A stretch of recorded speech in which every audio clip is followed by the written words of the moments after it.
Merci de suivre l'actualité sur la télévision du Burkina. Les titres, les agents de la nationale de l'électricité à l'école de la technologie LED, 5 jours de formation alliant théorie et pratique devraient leur permettre de percer cette nouvelle technologie en vue de mieux entretenir les lampadaires à diode électroluminescentes.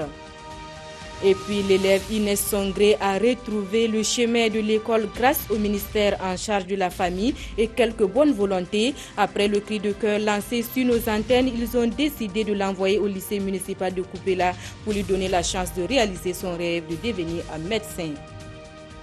Madame, Monsieur, bonsoir et merci de vous informer en notre compagnie. Les agents du maître d'ouvrage du projet d'installation des lampadaires à diode électroluminescentes LED sont en formation. Une formation qui devrait leur permettre de percer les secrets de cette nouvelle technologie. Des précisions avec Paul David Bambara et Omar Zombri.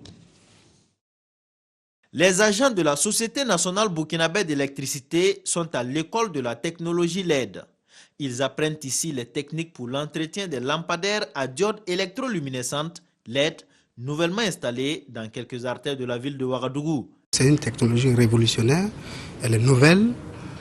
Il faut transférer clé en main cette technologie aux agents qui doivent s'occuper de l'entretien de ce réseau. Cette formation entre dans le cadre du projet d'installation des lampadaires LED. Elle associe théorie et pratique. Nous allons aborder la théorie, mais à partir du 3e jour, nous allons faire l'application par le logiciel Dialux. En plus de ça, il y a le fait que nous allons regarder les accessoires de ces lampes-là. Nous allons les ouvrir et nous allons voir ensemble comment faire les connexions. C'est un nouveau produit sur notre réseau, donc cela veut dire d'office que c'est de nouvelles connaissances. Donc ça ne fait que renforcer nos compétences. Au niveau de nos services, nous analysons souvent des dossiers techniques. Et il peut arriver que des entreprises élaborent des dossiers avec ce type de lampe. Ça nous permettra de mieux apprécier. La formation va durer 5 jours. 5 jours à l'issue desquels les participants seront à même de percer tous les secrets de la technologie des diodes électroluminescentes. Inès Songré, cette élève qui avait abandonné l'école faute de moyens, a retrouvé les salles de classe grâce au ministère en charge de la famille et quelques bonnes volontés. Après le cri de cœur lancé sur nos antennes, ils ont décidé de l'envoyer au lycée municipal de Koupela pour lui donner la chance de réaliser son rêve de devenir médecin. Le reportage de Désiré Ilboudo et Mahamadi Ouedraogo. Inès Songré va pouvoir rejoindre ses camarades et réaliser ses rêves. Suite au reportage portant sur son abandon des salles de classe, diffusé par la RTB le 14 janvier 2017, le ministère de la Femme, de la Solidarité nationale et de la Famille, en collaboration avec des personnes ressources de la province du Kourou-Tenga, a immédiatement réagi. Arrivé à Koupela, nous avons tenu aussi à échanger avec les autorités sur place. Selon leur dit, c'est depuis le 21 décembre passé qu'ils ont tenu l'excellence au titre de la province pour l'année 2016. Ils avaient déjà entrepris la démarche pour lui trouver une place dans un lycée à Koupela, c'est déjà un acquis. Et aussi, il y a un centre, c'est une association qui vient en aide aux jeunes filles, voilà, à Koupela, qui va l'héberger. Donc elle sera là-bas pour pouvoir aller suivre les cours au niveau du lycée qui a été retenu pour elle. Mais c'est une élève que nous allons aussi suivre de près pour la suite. Voilà, les années à venir, c'est sûr que nous allons là aussi l'accompagner pour sa scolarisation. Cette décision vient soulager la mère de l'élève Inès Songré. Je remercie tous ceux qui m'ont aidé pour que mon enfant reprenne les cours. Vraiment, les mots me manquent.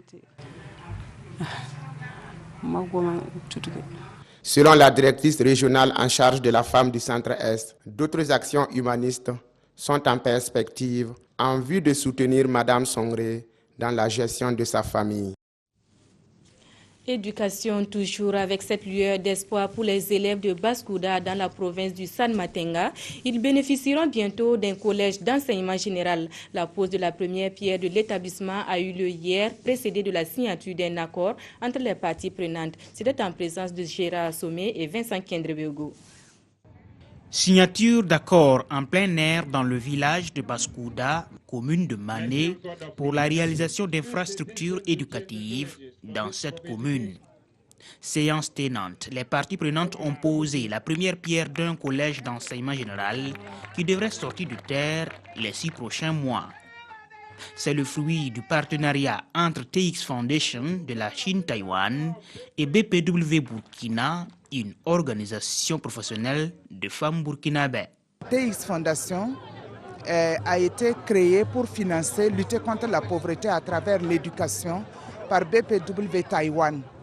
Et en raison de bonnes relations diplomatiques qui existent entre notre pays et Taïwan, nous avons été élus pour bénéficier d'investissements au titre de TX Foundation. Et nous avons regardé cette zone où les enfants font plus de 8 à 10 km par jour pour aller à l'école. Nous avons choisi donc Baskouda. Avec ce collège, les élèves de Baskouda et environ auront fini avec les longues distances pour poursuivre des études post-primaires, d'où la réjouissance des bénéficiaires.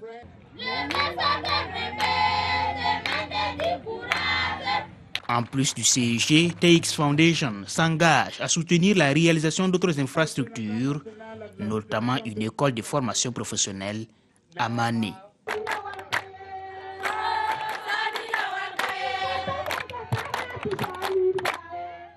Et puis vos serviteurs de la rédaction de la télévision du Burkina étaient en sortie détente sur le site de Lango, une visite touristique qui a permis de découvrir ou de redécouvrir les sculptures sur granit, mais aussi de faire le plein d'énergie pour plus d'efficacité dans les tâches quotidiennes. Vincent Kientrebego a capté quelques moments forts pour nous. Où sont passés les journalistes de la télévision ce jour-là? En tout cas, pas sur le terrain de reportage. Ils ont créé eux-mêmes l'événement. Une visite touristique à Laongo pour passer plus de temps à apprendre davantage de ces pierres devenues précieuses, des sculptures sur granit. Étant à Ouagadougou, on peut savoir qu'à quelques kilomètres seulement, on peut faire du tourisme, être satisfait, se recréer, observer des créatures et puis rentrer sur Ouagadougou. Franchement, c'est des merveilles. Ce que j'ai vu ici, sur ce site-là, ce sont ces œuvres, quoi, de très belles factures. Enfin, c'est difficile d'apprécier le travail d'un artiste. Chacun interprète comme il peut. Et ce qu'on a vu ici, il n'y a pas de mots, quoi. C'est vraiment de l'œuvre. C'est de l'art, c'est extraordinaire. Entre-temps, un autre touriste rejoint le groupe. Le ministre de la Culture et du Tourisme, Tahirou Bari. Je voudrais lancer un appel à tous les groupes sociaux professionnels d'initier ces genres de rencontres qui permettent véritablement de découvrir les richesses touristiques de notre pays et surtout d'en bénéficier. Au lieu de franchir les frontières pour se retrouver très loin de la patrie, nous devons prendre conscience que dans notre pays, il y a de grandes richesses touristiques. Initiative inédite de la rédaction, cette sortie aura permis également le réchauffement des relations confraternelles pour une équipe plus forte. Et au-delà de cette admiration, bien sûr, ça nous permet un peu de nous éloigner de ce stress du quotidien, de nous recréer et puis de repartir plein d'énergie. Et je crois que nous avons eu raison de choisir ce site pour cette sortie de la rédaction de la télévision de Burkina. Une équipe plus forte pour faire face aux nouveaux défis de l'année. Je pense que 2016, on s'est battus ensemble et je souhaite que 2017, nous gardions cet esprit de solidarité, d'engagement, afin que nous puissions servir vraiment au mieux le public qui attend beaucoup de nous. C'est bientôt fini la récréation. Place aux occupations quotidiennes, la course aux informations pour le public. Voilà, c'est aussi fini pour ce journal. L'équipe sportive vous retrouve tout à l'heure pour l'introduction du match Mali-Égypte. À demain.